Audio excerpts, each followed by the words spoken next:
If 0, 0 and 2, 2 are adjacent vertices, if 0, 0 and 2, 2 are adjacent vertices, adjacent मतलब बगल वाला of a square, किसी square का दो लगातार वर्टेक्स दिया हुआ है, एक है 0, 0 और बगल वाला 2, 2, फाइंड अदर टू वर्टिसेस।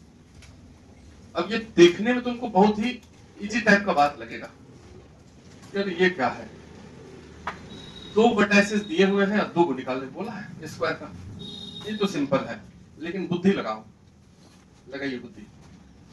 सबसे पहले तो 0, 0 और 2, 2 कहां होता है ये बना लो। ओरिजिन है 0, 0 नहीं, और 2, 2 कहां होगा, मान लो 2 यहाँ x में है और y में 2, यहाँ होगा 2, 2, तो ये स्क्वायर का एक साइड हुआ। बोल रहा है कि दूसरा वर्टेक्स भी बताओ, स्क्वायर इधर भी बन सकता है, नहीं बन सकता, ये स्क्वायर बना दिया, मतलब ये दोनों वर्टेक्स को निकालना। कोई बोलेगा नहीं सर नीचे तो बन सकता है, बिल्कुल बन सकता है, इधर भी स्क्वायर बन सकता है, तो पॉसिबल आंसर है डबल। एक लाइन अगर दे दें तो स्क्वायर इस साइड भी बन सकता है और इस साइड भी बन सकता है। पहले हम एक को तो निकालने की कोशिश करेंगे, इसको निकालने का कोशिश करेंगे इसको। तो सबसे पहली बात तो जो वर्टेक्स दिया हुआ है उसको थोड़ा सा अगर गौर करें, मान लो ये ए है, ये बी है, ए और बी दिया हुआ है, चलो ये सी टी हो गया, सी टी निकालना।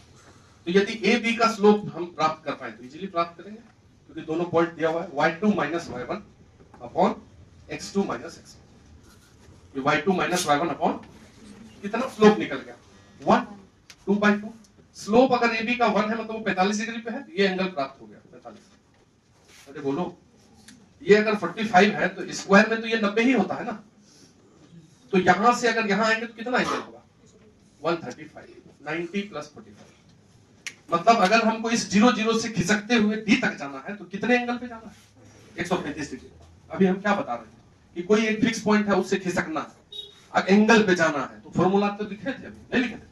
मान लेते हैं कि इसका कोऑर्डिनेट है अल्फा बीटा, कोई दिक्कत एक्स वाई मान सकता है। तो डी का कोऑर्डिनेट निकालने के लिए अल्फा एक्स हो गया, ये x minus 0, x minus x1 alpha minus 0 upon cos 135 is equal to, ये कितना गया ऊपर, तो ये इसका डिस्टेंस निकाल लो, उतना ही डिस्टेंस होगा, ये स्क्वायर है तो ए बी का दूरी निकाल लो, ये 2 माइनस 0 का square plus y2 minus y1 2 minus 0 का square 2448 root 2 r equal to क्या निकल गया, अरे समझे, दूरी फॉर्मूला से, डिस्टेंस फॉर्मूला से ये दूरी निकाल लो, तो उतना ही ना दूरी चारों तरफ होगा, स्क्वायर है तो, इसलिए r इज इक्वल टू निकल गया 2 रूट, तो x minus x1 by cos theta is equal to r, कोई दिक्कत, तो अल्फा इज इक्वल टू निकल गया 2 रूट 2 cos 135। अब cos 135 ट्रिगोनोमेट्री ही भूल गए सर, पढ़ लिए हैं सर, सिलेबस करते हैं खाली, आता नहीं है, तो cos 180 minus 45, cos 180 minus theta क्या होता है, सेकंड क्वाड्रेंट में cos नेगेटिव होता है, तो माइनस साइन बाहर आ जाएगा और ये हो जाएगा cos 45। cos 45 मतलब क्या, बोलो 1/√2, तो √2 कट के क्या बन गया, x कोऑर्डिनेट ऑफ d आ गया। अब d का y कोऑर्डिनेट निकालना है, तो यहाँ बीटा है, तो y माइनस y1 फिर से beta minus 0 upon sine 45 is equal to, same आ रहा है ना, इज इक्वल टू r, तुम्हारा 2√2 है, 135 है, साइन 135 बीटा इक्वल टू 2√2 और साइन 135 को लिखेंगे 180 माइनस, साइन सेकंड क्वाड्रेंट में क्या होता है पॉजिटिव भी होता है, ये साइन 45, साइन 45 का 1/√2 और √2 कट जाएगा, तो बीटा इक्वल टू 2 निकल गया, यानी कि जो डी पॉइंट आ गया वो हो गया -2, देखो सेकंड क्वाड्रेंट में दिख रहा है कि नहीं, ये पॉइंट में x नेगेटिव आया, बिल्कुल सही है, और y पॉजिटिव आया, सही है कि नहीं, समझे। इसी प्रकार से हम 2, 2 से आगे निकलेंगे तो c निकलेगा, निकलेगा कि नहीं, एकदम बेसिक है।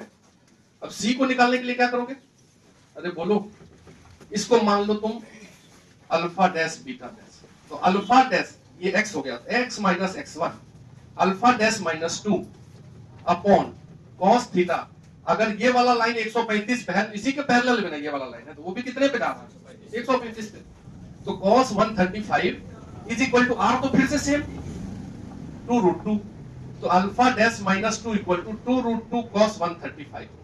cos 135 का वैल्यू कितना आया था, cos 135 का वैल्यू आया था माइनस cos 45, मतलब माइनस 1/√2, हम डायरेक्ट यहाँ पे लिख देते हैं, cos को लिखोगे 180 माइनस 45, अभी तुरंत लिखे तो √2 कट गया -2, alpha dash -2, alpha dash equal to निकल जाएगा 4। इसी प्रकार से y वाला निकालेंगे तो beta dash minus 2 upon sine 45, एक के फॉर्मूला लिख रहे हैं, sine 135 equal to 2 root 2। Sine 135 जो है इनफैक्ट क्या बन जाता है, वो साइन 135 को तुम क्या लिख सकते हो, साइन 45, क्योंकि साइन 135 को लिखोगे साइन 180 माइनस 45 सेकंड क्वाड्रेंट में, तो 145 का रूट 2 नीचे से कट जाएगा, तो ये बीटा डैश भी कितना आएगा 4। तो यानी कि ये वाला पॉइंट कितना आ गया, सी आ गया तुमको 4,4। ठीक है, तो देखिए सी भी निकल गया। पहले तो इतना लिखो, कहाँ पे ये, अच्छा 0 हो रहा है, चलिए ये -2 है, -2 कट गया तो 0 0 4, बहुत सही, ये 0 के ही ऊपर में है, 0,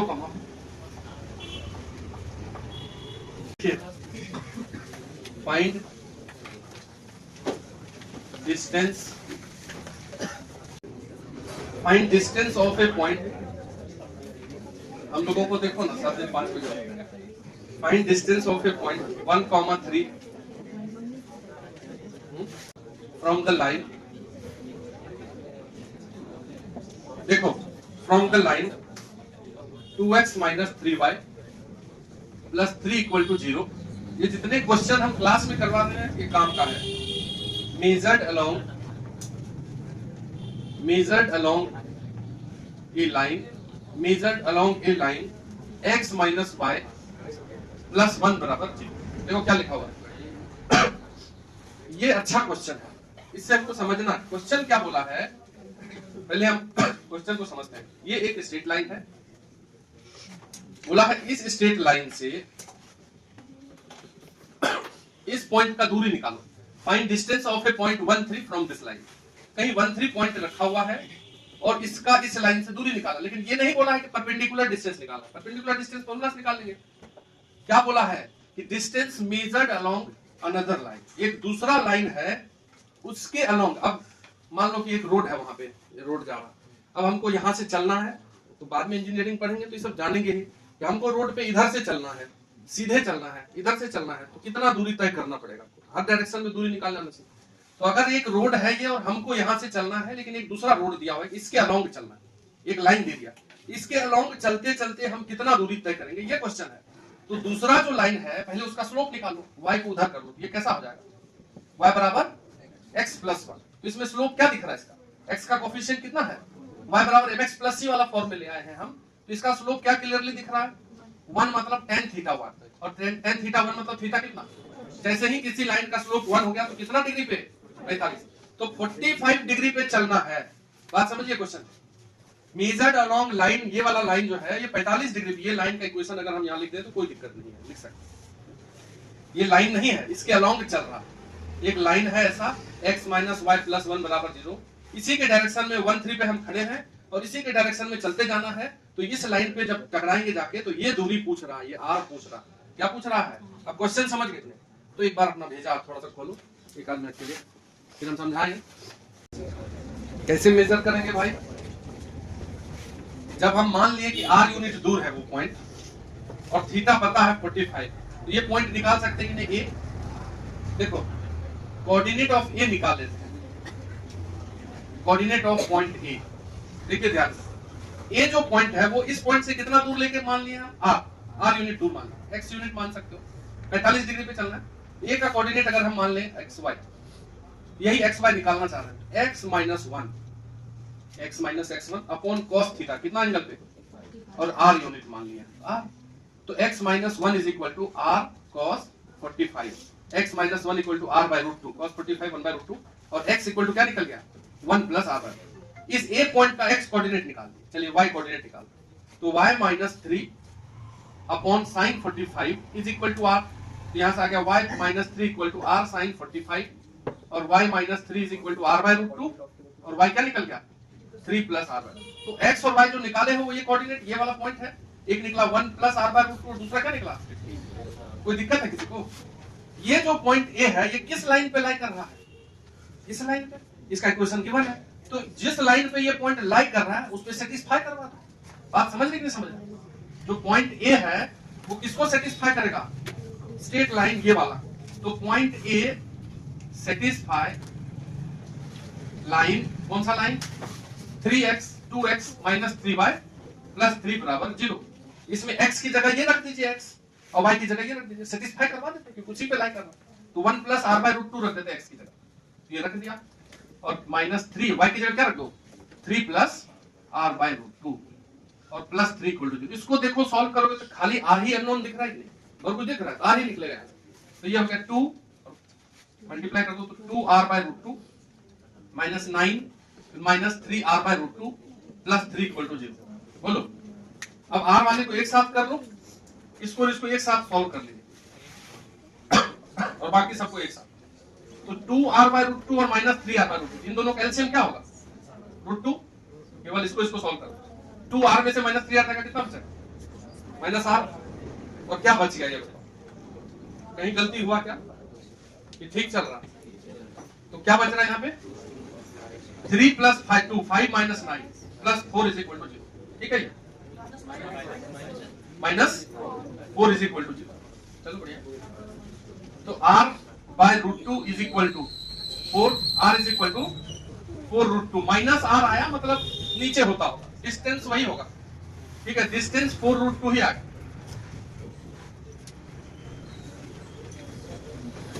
प्लस लाना है तो किसी इक्वेशन बदल देंगे हम, 2x प्लस 3y कर देंगे और क्या, प्लस आ जाएगा आंसर, उससे कोई दिक्कत नहीं है।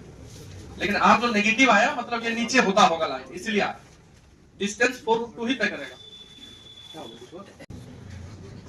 देखो ये 0.13 है, कितने एंगल पे ये जा रहा है 45 डिग्री। तो इस लाइन का इक्वेशन लिख सकते हैं पॉइंट स्लोप फॉर्म, इस लाइन का स्लोप निकल जाएगा 1045 1 और पॉइंट दिया है 1, तो y minus 3 y minus y1 equal to slope x minus, ये किसका इक्वेशन आ गया इस लाइन का, इस लाइन का तो दिया हुआ है। तो दोनों लाइन को जब हम सॉल्व करेंगे तो ये इंटरसेक्शन पॉइंट आ जाएगा। दो स्ट्रेट लाइन को सॉल्व करने से जो पॉइंट आता है वो कौन सा पॉइंट होता है जहां दोनों टकराता है, तो इंटरसेक्शन पॉइंट निकल जाएगा। ये पॉइंट दिया हुआ है, फिर डिस्टेंस फार्मूला से डिस्टेंस निकाल हो जाता। एक्चुअली पैरामीट्रिक फॉर्म बताना इसलिए उससे बताएं, ऐसा नहीं है इसी से बनाएंगे। तो तुमको उस मेथड से भी बनाना है, उसके लिए थोड़ा सा जगह छोड़ दो, अपने से बनाना। लिखिए लोकस, लोकस लिखो, फोकस नहीं लोकस, फोकस बताएंगे आगे जब कोडिंग सेक्शन पढ़ेंगे तब। यह है लोकस। जैसे तुम मान लो कि सही वाला इंजीनियर बन गए या साइंटिस्ट बन गए, ठीक है, तो बहुत सारा चीज मान लो कि एक पेज में लिखा रहेगा और तुमको उसको पढ़ के एक इक्वेशन में लिखना। ऐसा होगा, तुम पढ़े लिखे हो तो तुम पढ़ोगे उसको, मैथमेटिकली उसको कनेक्ट करोगे, फिर एक इक्वेशन लिखोगे, बोलोगे देखो अब पंखा जो हम बना रहे हैं मान लो तो गर्मी में काम आएगा। तुमको बताएंगे जब फंक्शन बनाएंगे, जैसे ट्वेल्थ स्टार्ट होता है तो कैलकुलस कोशिश हमें शुरू करते हैं, रिलेशन फंक्शन, ठीक है। तो जैसे कोई बच्चा बोलता है 11th के भी बुक में देखे होंगे, पढ़ाना तो हम ही को है, दो बार नहीं एक ही बार पढ़ाते हैं, ठीक है। तो सबसे पहले तो पूरा ग्राफ बताते हैं, जितना जो नया जो शुरू होगा उसमें बेसिक से फिर पूरा एक महीना तो ग्राफ ही चलता है, मतलब जितना फंक्शन है उसका सबका ग्राफ ड्रॉ करना। उसके बाद जितना हो 11th में थोड़ा सा बताए मॉड वर्ड का, जो 11th के बेसिक पढ़े हम तो उसको पता हो, थोड़ा सा एकदम 1% होता है, 99% बचा। यदि कोई चीज तुमको बोल दिया जाए या पढ़ के ऐसी कहे कि पढ़ो इसको मैथमेटिकली उतारो, जैसे ये पंखा किसी फंक्शन पे काम कर रहा है तो जो इसको डिजाइन किया है उसको इसका इक्वेशन पता है, इस पे वर्क कर रहा है। हम लोगों को क्या मतलब, हम लोग आके लटका दिए और स्विच दबा पंखा घुमा लो, लेकिन ये जो डिजाइन हुआ है इसका भी फॉर्मूला है।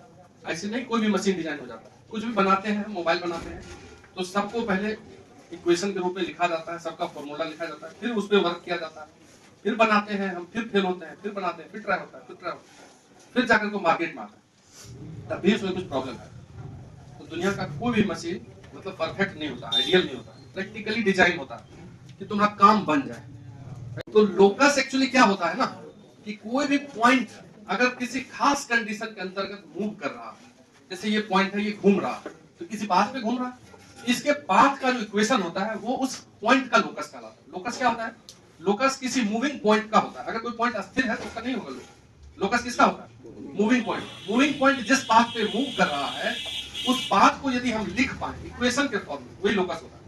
एकदम सिंपल भाषा में समझो बात। अगर मान लो कि कोई पॉइंट है और वो एकदम पगला गया, चक्कर दे, तुम लोग जैसे नहीं देते रहते, तो घूम रहा है एक जगह पर। चलो देखो, यदि कोई पॉइंट है ए, अरे देखिए यदि कोई तुम ही हो, जैसे मान लो तुमको रस्सी में बांध देते हैं, ठीक है, हाथ में रस्सी बांध दे यहाँ, और एक छोड़ उस खुटा में बांध दी रस्सी में, और एक छोड़ पे तुमको बांध दिया। तुमको हम बोल रहे हैं तुमको मूव करना है, लेकिन इस प्रकार से मूव करना है कि रस्सी टाइट रहे, समझे? अब घूमो, कैसे कैसे घूमो, सर्कल में घूमेंगे, ये बात समझे। सर्कल का डेफिनेशन ही यही है, यदि हम किसी फिक्स पॉइंट से, यहाँ फिक्स पॉइंट है खुट्टा, हम यहाँ हैं और हमको मूव भी करना है और डिस्टेंस भी चेंज नहीं हो, तो हमको सर्कल में घूमना पड़ेगा। एक प्रैक्टिकली किसी बच्चे से अगर तुम पूछो, जिस बच्चे को थोड़ा सा ज्योमेट्री पढ़ना शुरू किया है, वो किस क्लास में होता है पता नहीं, पांचवा छठा सब में होता होगा, शेप के बारे में पता होगा, ये रेक्टेंगल है, ये सर्कल है। तो शेप जब हम बताते हैं बच्चा को सर्कल का, तो उसको ये बोलो कि देखो तुमको इस खुट्टा से इतना दूरी पे खड़ा कर देते हैं, अब घूम के दिखाओ, लेकिन दूरी नहीं बदलना चाहिए। तो बच्चा का अगर दिमाग थोड़ा सा एक्टिव है तो सोचेगा कि कैसे घूमे कि दूरी नहीं बदले, जैसे ही सीधा घूमे तो दूरी बदल गई। तो घूमने के लिए किसमें घूमना पड़ेगा? सर्कल। सर्कल का यही डेफिनेशन है, यदि कोई पार्टिकल किसी फिक्स पॉइंट से सेम डिस्टेंस पे मूव करता है तो जो कर्व बनता है क्या बनता है? सर्कल बनता है। बाद में सर्कल पढ़ाएंगे। तो यदि ये पार्टिकल ए है और मान लो ये 0 0 है, अगर ये मूविंग पार्टिकल है और ये कंडीशन है कि 0 0 से हमेशा 5 यूनिट दूर ही रहे, इस पार्टिकल को इधर घूमना पड़ेगा सर्कल पे। टाइट रस्सी होगा, ये घूमेगा। तो इसका इक्वेशन कैसे निकालेंगे? कोई तुमको ऐसे बोल रहा है, देखो एक पार्टिकल है, एक फिक्स पॉइंट ओरिजिन से हमेशा 5 मीटर की दूरी पे है, उसको घुमाना है। एक इक्वेशन लिखो, उस पार्टिकल का पाथ का इक्वेशन। तो मूविंग पॉइंट को मान लेंगे एक्स वाई, ये मूविंग पॉइंट को मान लेंगे एक्स वाई, क्योंकि ये मूविंग है, ये कहीं भी हो सकता है, इसलिए उसको एक्स वाई मान लो। अब कंडीशन क्या बोला है? इसका और इसका दूरी क्या होना चाहिए? 5। तो दूरी निकाल दो, x माइनस 0 का स्क्वायर प्लस y माइनस 0 का स्क्वायर, दूरी तो यही होता है, under root is equal to 5। Under root को उधर कर लेंगे तो ये हो जाएगा x square plus y square equal to. तो ये जो इक्वेशन आया, ये इस पाथ का इक्वेशन आया जो सर्कल है। तो बाद में हम पढ़ेंगे सर्कल का इक्वेशन, अभी सर्कल नहीं, टाइम है। सर्कल के इक्वेशन ये पढ़ेंगे, जब सर्कल का इक्वेशन आएगा तो उसमें x स्क्वायर आएगा, उसमें y स्क्वायर आएगा, दोनों का कोएफिशिएंट सेम होगा, तब वो सर्कल होता है। समझेंगे बात को? तो लोकस का प्रॉब्लम हमको करना है। लोकस क्या होता है? लिख लीजिए एक लाइन बस, लोकस लिखो तो। लोकस इज क्या? Locus is path of a moving point. Locus is path of a moving point. किसी मूविंग पॉइंट का पाथ होता है, ठीक है, moving point under certain given condition, under certain given condition. किसी दिए हुए कंडीशन में अगर कोई पार्टिकल, अब ऐसे तुम पगला रहे हो, कोई कंडीशन ही नहीं है, तो कभी कुछ कभी कुछ, कभी काफी बच्चे भी तो पगलाते रहते हैं। कभी पढ़ने का मूड कर गया, ऋतिक भाई आज हमें पढ़ेंगे सर, जी सर बहुत अच्छा, करना है कुछ, और फिर आ गए, फिर 2 दिन तक एकदम ताजा रहे, हाँ बहुत नहीं पढ़ना, फिर तीसरा दिन करता। तो मतलब कुछ नहीं है जीवन में, मतलब थोड़ा सा एक्टिव हो जाओ, लगातार कम से कम 365 दिन के लिए एक टाइप का सोचो, देखो, ठीक है। तो अगर कोई पार्टिकल किसी खास कंडीशन के अंतर्गत मूव कर रहा है, तब हम उसका लोकस निकाल पाएंगे। ऐसे नहीं कि ऐसे बवा रहा है, ना कोई कंडीशन है ना कुछ। तो इसको पढ़ेंगे कल, क्या कल भी आना है, तो क्या कर सकते हैं?